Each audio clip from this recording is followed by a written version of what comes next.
ደሞዝ ያረከው ስካርፍ አለ የመጽሐፍ ሽፋን አለ እውነት ነው መጽሐፍ ምናየው አለ አንድ ቦታ ምን ይላል አገር ቀስ በቀስ አረንጓዴ ቢጫና ቀዩን አውልቃ ሐምራዊ እንድትለብስ እየተደረገ ነው ትክክል ሐምራዊ ቀለም እንድትለብስ እየተደረገ ነው እንደገና አንድ ቦታ ደግሞ ምን ይላል ቀለም እንደየማህበረሰቡ እንደየከተማው የተለያየ ትርጓሜ አለው ለቀለሙ የምንሰጠው ትርጉም እንጂ ቀለሙ አይደለም ይሄን ስትል ለምሳሌ ቀስተ ደመናን ልንል እንችላለን ቀስተ ደመና በቀኛ የቃል ኪዳን ምልክት ነው ብለን ኢትዮጵያን እንደምናምነው ብዙዎቻችን አንዳንድ ቦታ ደግሞ ለምን ጉዳይ ይያዋል እንደሆነ ደግሞ እናቃለን ስለዚህ ማን ለነሱ ሰጠ ብለው የሚከራከሩ አሉ የኛ ነው ይላሉ አሳልፈን አንስጣቸው ቀስተ ደመና ብዙ ጊዜ በታሪክ በአደባባይ የምንሰማው ከኖህ ጋር ተያይዞ ነው የሚነሳ አሁን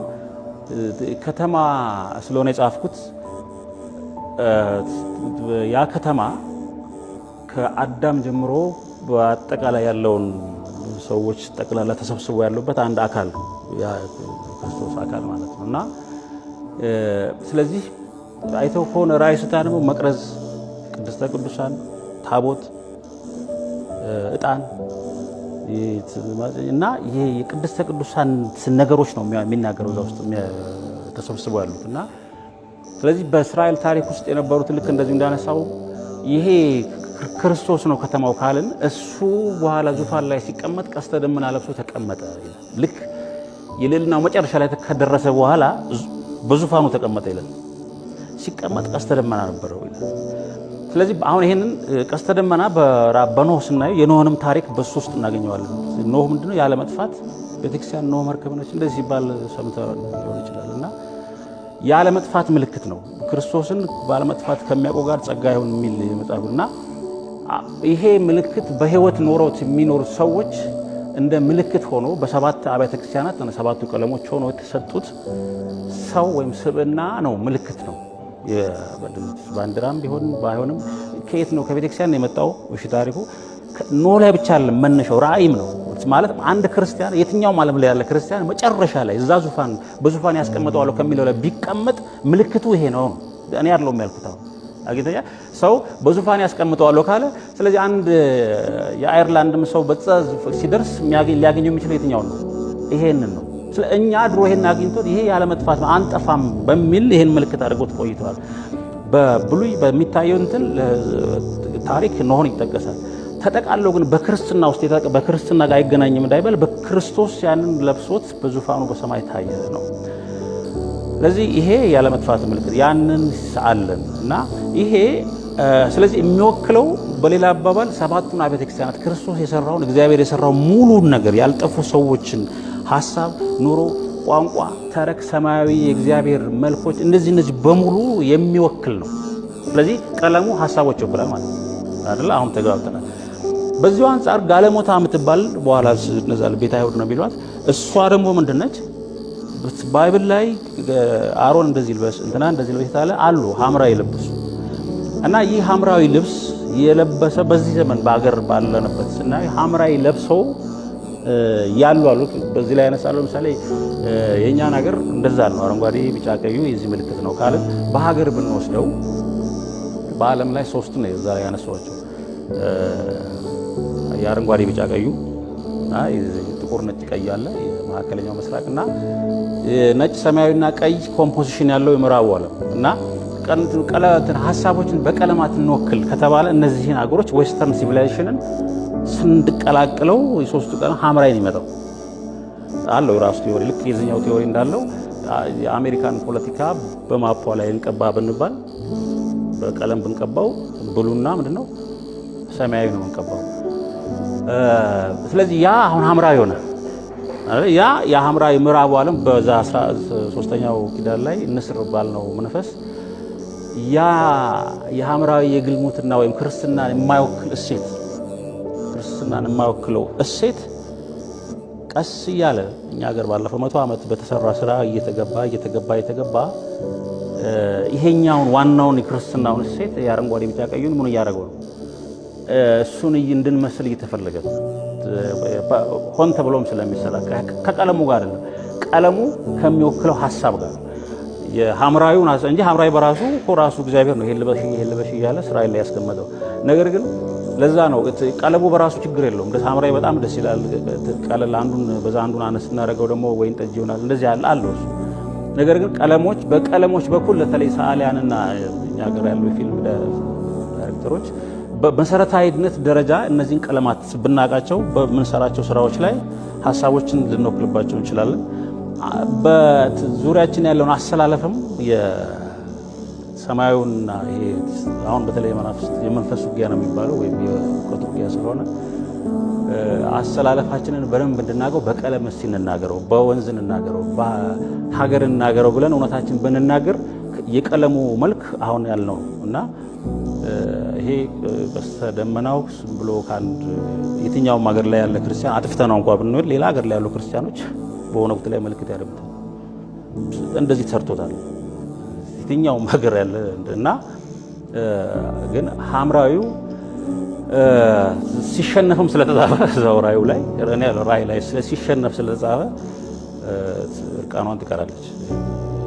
ያኛው ቀለም ይሄ ቀለም በቃ ባለመጥፋት ላይ ያለ መጥፋት ምልክት ስለሆነ በዚህ እውነት ውስጥ ያሉ ሰዎች አይጠፉም እና እንግዲህ ቀለሙ ይሄ ነው። ዝርዝሩን ያገኙታል። ባንዲራ ካላወለቅሱ አትገቢም አሉ። ይሄ መጪ ትውልድ ታሪክ ያዛው ነው። አዎ ቤተሰቦቻችን ወላጆቻችን ያስተላለፉት እድሜና ጤና ወቅቱ ነው። አሁን ባንዲራ ካልጣላችሁ አትገቡም ተባለ። ታሪክ ያንሳው ነው። መጪ ትውልድ ታሪክ ያንሳው ነው የሚለው እኔ በበኩሌ። አዎ በዚህ እድሜ ሞራሌ ተንቀሳቅሶ በደስታ መካፈል ሲመጣ እንዴት ይከለከላሉ? እንዴት ባንዲራ ይጣላል? ኬዙስ ምንድን ነው? የባንዲራ የሚጣልበት ኬዙ ምን እየሆነ ነው? ምንድን ነው? በምን ይፈታል ችግሩ? ኬዙን ያብራሩልን። ለምን እንደተጣለው ይብራራልን፣ ይግባን፣ እንወቀው። ማን ነው እንደሱ ያለው? ይሄው ፖሊሶቹ፣ ህግ አስከባሪዎቹ ፖሊሶቹ ማለት ነው። ፖሊሶች ናቸው አለኝ። ይሄው እዚህ አዎ ባንዲራ ይጣል ጣይ። አዎ እዚህም ያለም ጆሮዬ ላይ ያለንም ጣይ ነው ያሉኝ። አልጥልም። በስመ አብ ወወልድ ወመንፈስ ቅዱስ አሃዱ አምላክ አሜን። ቤተ ክርስቲያንና ሰንደቅ ዓላማ፣ ኢትዮጵያና ሰንደቅ ዓላማ። ሰንደቅ ዓላማችን ለቤተ ክርስቲያን ምኗ ነው? ሰንደቅ ዓላማ መስቀልን ይተካል? ለኦርቶዶክስ ተዋሕዶ ልጆች በሙሉ የቀረበ የኦርቶዶክስ ተዋሕዶ ቤተ ክርስቲያናችን ለኢትዮጵያ እስትንፋሷ ሆና ከጥንት ጀምሮ ኖራለች፣ ወደፊትም ትኖራለች። ተዋሕዶ ቤተ ክርስቲያን ከማንነት እስከ ስልጣኔ፣ ከሰንደቅ እስከ ፊደልና ቀመር ለኢትዮጵያ የሰጠች ነች። ሆኖም አሁን ላይ አረንጓዴ፣ ቢጫ፣ ቀዩ ሰንደቅ ዓላማ ቤተ ክርስቲያን ከመንግስት የወረሰችው ባለቤትነት የሌላትና ምስጢር አልባ አድርገው የሚያወሩ የቤታችን ሰዎች በርክተዋል። ጥላቻቸው ከሰንደቁ ባይሆንም ሰንደቁን በቃል ኪዳን ምልክትነቱ የሚቀበሉትን ሰዎች ለመቃወም ሲባል ሰንደቁን የሚያቃልሉ ናቸው። በዚህም ላይ መስቀልን የሚተካ አርማ ተደርጎ እንደሚታሰብ አሉባልታ የሚነዙ ሆነዋል። ጠላት ፈጥሮ ስም አሰጥቶ እውነቱን ከተጠዩ አካል ጋር ለማጥፋት የሚደረግ ስልት ነው። ልክ እንደ ዘር አጥፊ ፕሮፓጋንዳ ማለት ነው። የኢትዮጵያ ሰንደቅ ዓላማ ምንጩ ከየት ነው? በመጽሐፍ ቅዱስ በዘፍጥረት ምዕራፍ 9 ከቁጥር 8 እስከ 17 ላይ እንደተገለጸው እግዚአብሔር በኖህ በኩል ለሰው ልጆች ሁሉ ዓለምን ዳግመኛ በጥፋት ውሃ ላያጠፋት የቃል ኪዳን ምልክትና ምስክር ትሆን ዘንድ ቀስቴን በደመና ላይ እዘረጋለሁ፣ የምህረት የቃል ኪዳን ምልክት ትሁን ያለው ነው። ቃል ኪዳኑም ዘላለማዊ ሲሆን እግዚአብሔር ዳግመኛ የሰውን ልጅ በንፍር ውሃ ላለማጥፋት የሰጠው ቃል ኪዳን ነው። ለሰው ብቻ ያይደለ ሥጋ ለለበሰ ፍጡር ሁሉ የተሰጠ ቃል ኪዳን ነው። በኋላም ለሰው ልጆች በሥጋ ተወልጄ አድንሃለሁ ብሎ የገባውን ኪዳን በእመቤታችን በቅድስት ድንግል ማርያም በኩል ፍጻሜን አግኝቷል። ከልቅሶ ደመና የጥፋት ውሃ ዳግመኛ በምድር ፊት ላይ እንዳይዘንብ የኖህ የመሐላው ምልክት የሆንሽ የተመሰገንሽ ማርያም ሰላምታ ላንቺ ይገባሻል በማለት አባ ጊዮርጊስ ዘጋስጫ እንዳመሰጠረ እደግመዋለሁ። ከልቅሶ ደመና የጥፋት ውሃ ዳግመኛ በምድር ፊት ላይ እንዳይዘንብ የኖህ የመሐላው ምልክት የሆንሽ የተመሰገንሽ ማርያም ሰላምታ ላንቺ ይገባሻል በማለት አባ ጊዮርጊስ ዘጋስጫ እንዳመሰጠረ፣ ስለዚህም ቀስተ ደመና በኪዳናት መፈጸሚያ ከእመቤታችን ቅድስት ድንግል ማርያም ጋር ተያይዞ የማርያም መቀነት ይባላል። መቀነትሽን አታጥብቂባት ስንል እንኳ አትጨክኝባት፣ ስትለምንሽ ፊት አትንሻት እንደመሆኑ የምህረት ኪዳን የታጠቀች እመቤታችን ቅድስት ድንግል ማርያም ናትና ይህን የምህረት መቀነት ማለትም ቀስተ ደመናውን ከወገቧ ላይ አድርጋ ሁሌ መዳናችንን የምትለምን ስለሆነች ይሆን ይህ የማርያም መቀነት የተባለው? ከጥፋት ውሃ በኋላ ርስቱ የአፍሪካ ምድር ማለትም ኢትዮጵያ በሆነች በአባታችን ኖኅና በትውልዶቹ ዘንድ ተጠብቃ የኖረች አርማ ነች። አርማነቱ ርስት በሆነችው ምድር ሲኖር የእግዚአብሔርን ቃል ኪዳን የሚያስብበት ነች። በኋላም እነዚህ 3 ቀለማት በንጉሥ ሰንደቅ ዓልማ ዘመን ማለትም ከጌታ ልደት 4500 ዓመታት በፊት ከሃይማኖታዊ እስከ መንግሥታዊ አርማነት ሰፍቷልና መንግሥቱም ከእግዚአብሔር ነውና የቃል ኪዳን ምልክቱም በንጉሡም ስም መነሻነት ሰንደቅ ዓላማ ተባለ። ይህም ማለት ሰንደቁ ከመንፈሳዊ ወደ ሀገራዊ አርማነት የተወረሰ ነው እንጂ ቤተ ክርስቲያኒቱ በኢትዮጵያ ምድር ስለተተከለች ከመንግሥት የወሰደችው አይደለም። በእርግጥ ከክርስቶስ ልደት በፊት ቤተ ክርስቲያን አሁን ባለባት ሕንፃና ሥርዓት ባትገኝም የቤተ ክርስቲያን ታሪኳ ግን ከመላእክት መፈጠር ጀምሮ የኖረ ነው። ይህም በሕገ ልቦና ሲኖሩ የነበሩ አባቶቻችን መንፈሳዊ ሰንደቃቸው አድርገው በልባቸውና በዓላማቸው ያስቀመጡት ነው። መንግሥታቸው ከእግዚአብሔር፣ ኑሯቸው ከመንፈሳዊነት ጋር የተጣበቀ ነበርና ቀስተ ደመናውን በምድራዊ ርስታቸው አርማ አድርገውታል። ቀስተ ደመና 7 ቀለማት ሲኖረው ለምን ባንዲራው 3 ኖረው? በቀስተ ደመና ውስጥ ያሉ ቀለማት 7 ናቸው። 3ቱ መሠረታዊ ቀለማት ሰማያዊ፣ ቢጫ፣ ቀይ ሲሆኑ ቀሪ 4ቱ በውህደትና በውርርስ የሚፈጠሩ ናቸው። ሰማያዊ ሲደመር ቢጫ አረንጓዴን ይፈጥራል። ቀይ ሲደመር ቢጫ ብርቱካናማን ይፈጥራል። ሰማያዊ ዋና ሆኖ ወይን ጠጅና ሐምራዊ በቀለም ለዛ ተለያይተው አሉበት። በቀስተ ደመና ላይ ግን ጉልህና ቋሚ ሆነው የሚታዩት ቀይ፣ ቢጫ፣ አረንጓዴ ብቻ ናቸው። በቀስተ ደመና ላይ ግን ጉልህና ቋሚ ሆነው የሚታዩት ቀይ፣ ቢጫ፣ አረንጓዴ ብቻ ናቸው። ወደ ምድር የተቀነበበው የቀስተ ደመናው ክፍል ጀርባው ላይ ካለው የሰማይ ቀለም የተነሳ ሰማያዊዎቹ ደብዝዘው የሚታዩ ናቸው። ብርቱካናማውም ቢሆን ከቢጫው ተነጥሎ በቀዩ ተውጦ ይታያል። የቀስተ ደመና 7ቱ ቀለማት አንድም 3ቱ ቀለማት የምስጢረ ሥላሴ ምሳሌ ናቸው።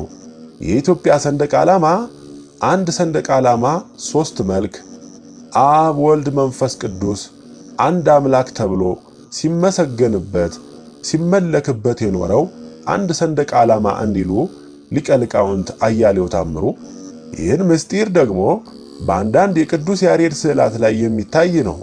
ዜማ የገለጡለት 3 ወፎች ማለትም መላእክታኖቹ ሲሳሉ አረንጓዴ ግዕዝ፣ ቢጫ እዝል፣ ቀይ አራራይ ተመስለው ይታያሉ።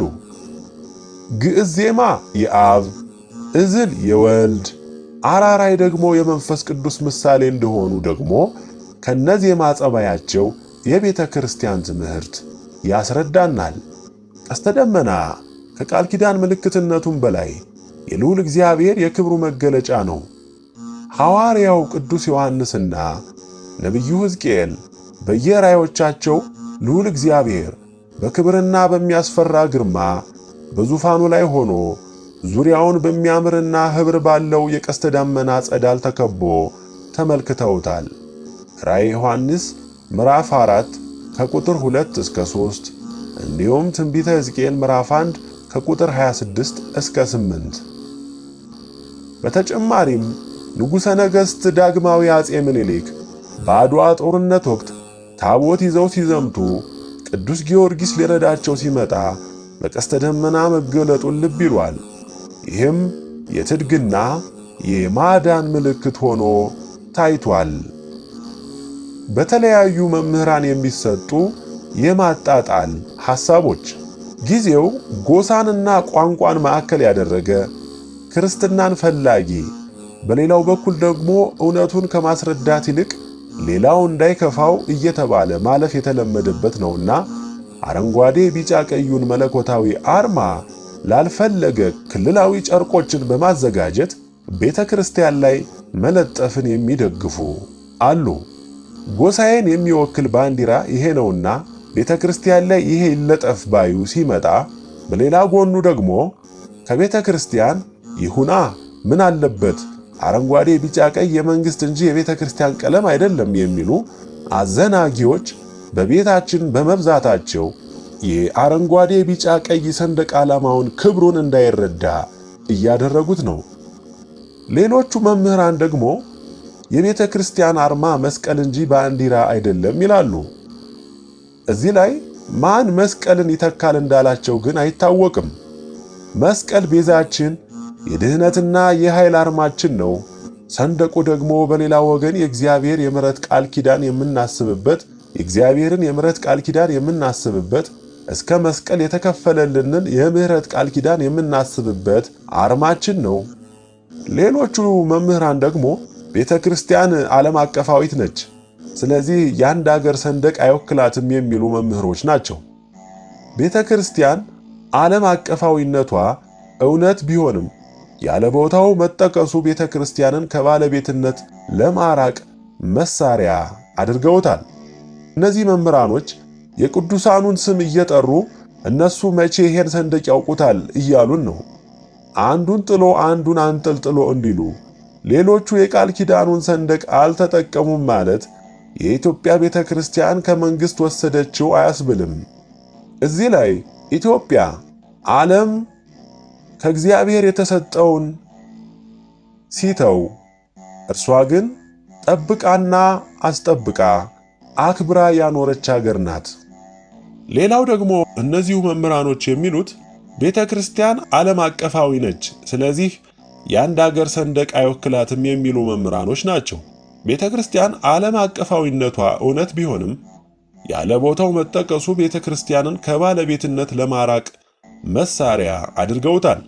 የቅዱሳንን ስም እየጠሩ እነሱ መቼ ይሄን ሰንደቅ ያውቁታል እያሉን ነው።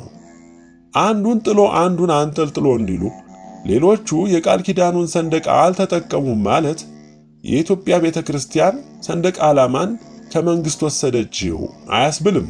ለምሳሌ 14 ቅዳሴያትን ቤተ ክርስቲያናችን ትጠቀማለች። የግብጽ ቤተ ክርስቲያን ግን 3ቱን ብቻ ትጠቀማለች እና እነሱ ስላልተጠቀሙት እኛ እንጣለው ማለት ነው እንዴ? ከሌሎቹ ለየት የሚያደርጋትን የታቦት አከባበርስ የኢትዮጵያ ኦርቶዶክስ ተዋሕዶ ቤተ ክርስቲያን ከሌሎች ቤተ ክርስቲያን የሚለዩት ሌሎች ሥርዓቶችና ምስጢራዊ ነገሮች የሏትም እንዴ? ታዲያ እነዚህን ሁሉ ጠቅሶ ዓለም አቀፋዊ አይደለምና የኢትዮጵያ ቤተ ክርስቲያን ትተው ልንል ነው እንዴ? ለአብነት ያህል የመድኃኔ ዓለም ቅዱስ መስቀል ቅርጽ ከዓለም መላእክት እስከ ምድር ድረስ ቀጥ ብለው የተመሳቀሉ 2 መስመሮችና 4 ጫፎች መሆኑ ይታወቃል። የኢትዮጵያ ቤተ ክርስቲያን ደግሞ መልክ ብዙ የሆኑ 4ቱን ጫፍ የያዙ ነገር ግን የተመሳቀለ መስመር የማናይባቸው ሐረግና ክበቦችን የተሞሉ የተለያዩ የመስቀል ቅርጾች አሏት።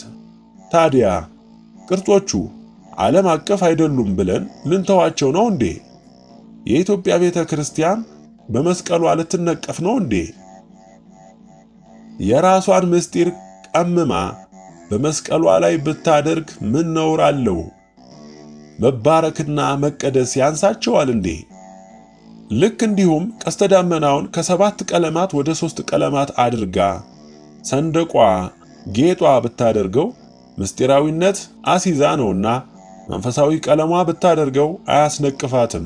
የሀገሪቱ ሰንደቅ መሆን የጀመረውም ከቤተ ክርስቲያን ተወርሶ ነውና ሰንደቁን መጠቀም ከኩላዊነት አያዋጣትም። ሌሎች ሀገራት ፖለቲካዊ መሰረት ያለው ሰንደቅ ስላላቸው ኢትዮጵያን በፖለቲካ ያገኘችው ማስመሰል አይገባም። ሰንደቋ ቀድሞውንም መለኮታዊ መልእክትና ክብር ያለው ነውና መስቀልን ኃይሏ ሰንደቋን የቃል ኪዳን ምልክት አድርጋ ኖራለች፣ ትኖራለች። ምን ነው ቤተ ክርስቲያን አሃዝና ፊደል፣ ስነ ጽሑፍና ስልጣኔ ለሀገሪቱ ለሕዝቡ ሰጠች ስንል ቆይተን አሁን ሰንደቋን መጤ አደረጋችሁት። ያላልነውን አሉ፣ ከመስቀል ይልቅ ባንዲራ ያድናል አሉ እያሉ በፕሮቴስታንታዊ ነገሮችን የማክፋፋት ጠባይ ተጠመዳችሁ። ፕሮቴስታንታዊ ጠባይ ማለት መናፍቃን ለመስቀል ስንሰግድ አመለኩት ሲሉን እንደነበረው ማለት ነው። ምንነቱን አምኖ አረንጓዴ፣ ቢጫ፣ ቀዩን ዓለም ሁሉም ልጠቀም ቢል አይከለከልም።